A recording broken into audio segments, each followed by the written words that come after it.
एक गांव में एक बूढ़ी दादी रहती थी। उनकी दो पोतियां थीं। दादी माँ ने अपने दोनों पोतियों को पाल पोस के बड़ा किया था। दादी माँ दूसरों के घरों में काम किया करती और उन्हीं पैसों से अपनी दोनों पोतियों का पालन पोषण करती। उसकी दोनों पोतियां बहुत होनहार थीं और इसका फायदा दादी माँ उठाना चाहती थी। एक दिन सुबह दादी माँ अपने दोनों पोतियों से कहती हैं कि अरे मेरी प्यारी पोतियों, उठ जाओ, सुबह हो गई है। एक पोती बोलती है कि दादी सोने दीजिए ना।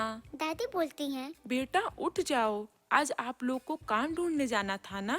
पोती बोलती है। नहीं नहीं दादी जी, आज मन नहीं कर रहा, कल चले जाएंगे, आज बस सोने दीजिए ना। दादी यह सुनकर अपने दोनों पोतियों को डांटे बगैर वहाँ से अपने कमरे में चली जाती हैं। कुछ समय बाद दादी आवाज देते हुए अपने पोतियों से कहती हैं कि बच्चों, मैंने खाना बना दिया है और तुम दोनों उठ जाओगे तो समय से खाना खा लेना। पोती बोलती हैं। ठीक है दादी। दादी माँ अपने मालकिन के घर चली जाती हैं और अपने मालकिन से बात करती हैं। मालकिन बोलती हैं कि अरे आज तुम इतना लेट कैसे हो गई? दादी माँ बोलती हैं।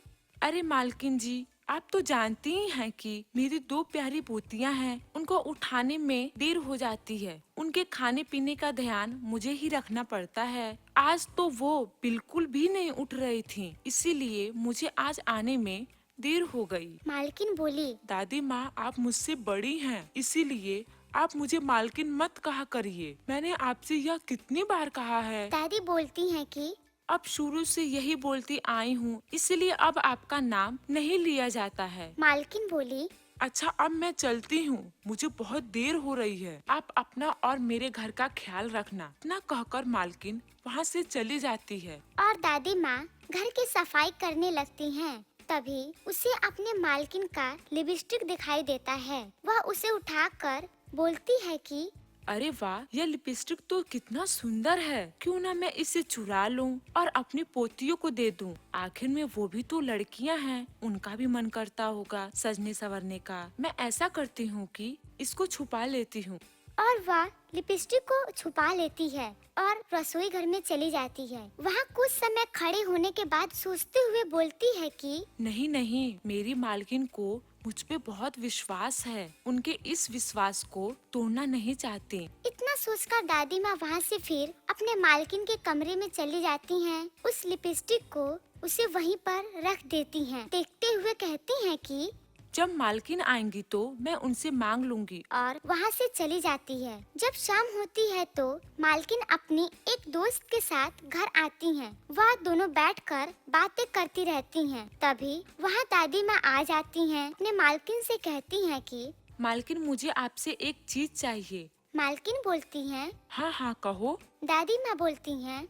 मालकिन, मुझे आपकी वह लिपस्टिक बहुत अच्छी लगी। अगर आप मुझे मेरी पोतियों के लिए वो लिपस्टिक दे देती तो मुझे बहुत मेहरबानी रहती। मालकिन बोली। अरे कोई बात नहीं, आपको जो चाहिए वो ले लीजिए। तभी वह अपने मालकिन का लिपस्टिक उठा लेती है और वहाँ से चली जाती है। जिसके बाद मालकिन की दोस्त बोलती है। यार, ये कैसी नौकरानी पाल कर रखी है तू, एक नंबर की लालची है। मालकिन बोली। अरे नहीं नहीं, ये बहुत अच्छी हैं। ये तो मेरे पास 10 सालों से काम कर रही हैं और इनकी नियत मेरे घर को लेकर कभी भी खराब नहीं हुई है। सहेली बोली। अरे वाह, तब तो ये बड़ी ईमानदार हैं। तो फिर ये बूढ़े होने के बाद भी काम क्यों कर रही हैं? मालकिन बोली। क्या बताऊं यार, इनके बेटे और बहू को गुजरे काफी समय हो गए हैं और तभी से ये अपने दो पोतियों का पालन पोषण कर रही हैं। इनकी पोतियां कितनी बड़ी हैं? दोनों बड़ी हैं। क्यों ना इनकी पोतियों को हम अपने ऑफिस में काम दिलवा दें? Well idea. इस तरह दोनों बात करके सो जाती हैं। तो दूसरी तरफ दादी जब अपने घर पहुंचती हैं, तो वह अपने पोतियों से कहती हैं कि बेटा ये देखो, मैंने तुम्हारे लिए क्या ले आया। दोनों देखकर सो जाती हैं। कुछ दिनों के बाद दादी बहुत बीमार पड़ जाती हैं और बोलती हैं कि बच्चों, अब मैं बीमार हो गई हूँ। तुम दोनों बाहर क्यों नहीं जाती काम करने के लिए? अगर तुम लोग बाहर जाती तो मेरा थोड़ा मदद हो जाता। बड़ी पोती बोलती है। दादी हमें नौकरी कौन देगा? और अभी तो हमारी पूरी पढ़ाई भी नहीं हुई है। दूसरी पोती बोलती है, अरे दादी, आप सही बोल रही हैं। दीदी, हमें दादी की ऐसी अवस्था में उनकी मदद करनी चाहिए। यह सुनकर उसकी बड़ी बहन बोलती है, हाँ दादी जी, अब हम दोनों बाहर जाकर एक अच्छी सी नौकरी ढूंढेंगे और मन लगाकर काम करेंगे। तभी उसकी मालकिन अपनी सहेली के साथ वहाँ आ जाती है। बोलती है, आप लोगों की बातें सुनकर हमने अपने कंपनी में इन लोग को काम देने का फैसला किया है। यह सोचकर दादी माँ बहुत खुश हो जाती हैं।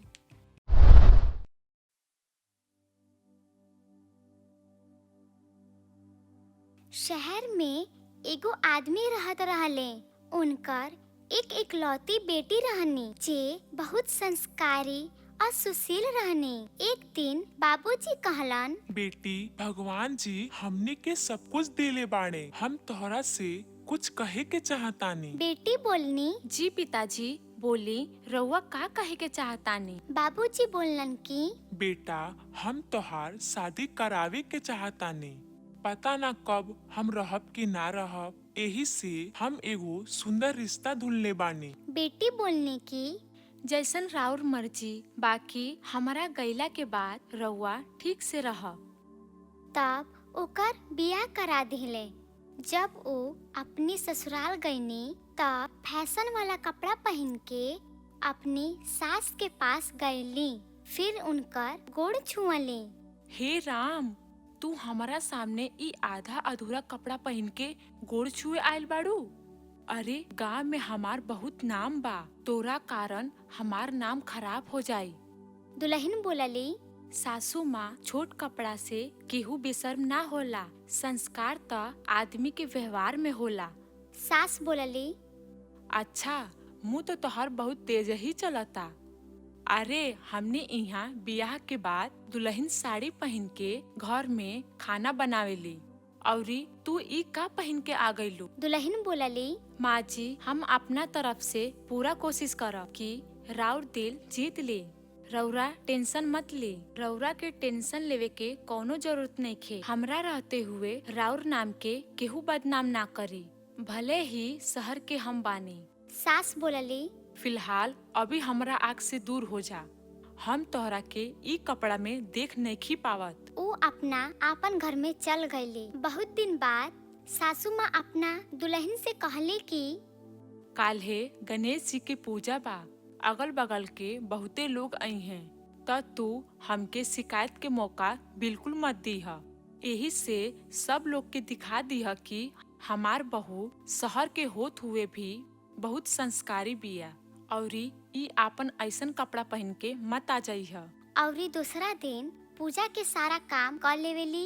ई सब देख के सासू माँ बहुत खुश हो जाली। सब के पूजा में आ जाला औरी एगो बढ़िया साड़ी पहन के वहाँ आ जाली। ओकर सुंदरता और पहनावा देख के सब लोग सासू माँ के खूब तारीफ करेला औरी पूजा में गणेश भगवान की आरती भी गावेली। ई देख के सासू माँ बहुत हैरान हो जाली। एक जना कहेला कि अरे वाह, इतना सुंदर और संस्कारी बहू कहाँ से पा गईलू तू? हमनी के गांव में ऐसा लड़की तो केहू के नहीं खे, तोहरा कहाँ से मिल गई? सास बोलली, हमार बहू शहर के बिया। हे भगवान, हम सुनले बानी शहर का लड़की बहुत खराब होली, तोहार दुल्हन बहुत संस्कारी बिया। तोहार तो किस्मत बहुत अच्छा निकलल, ना तो शहर की लड़की अपना सास के अपना इशारा पे नचावेली। सास बोलली, अरे ना ना बहन, पहले हमहू ऐसा ही सोची, बाकी हमार बहू हमार विचार बदल दिहली, अपन संस्कार से हमार दिल जीत लिहली। सास के अपन गलती के एहसास हो जाला औरी सबके गईला के बाद आपन दुल्हन के बुलावेली औरी आपन खानदानी हार दे देवेली। दिहला के बाद कहेली कि ले बहू, ई तोरा लाल सोना के हार, आज हम बहुत खुश बानी, तू तो हमार सोचे बदल दिहलू। साचो में हमके एहसास भइल कि ऐसन कपड़ा पहनला से आदमी का संस्कार ना दिखेला।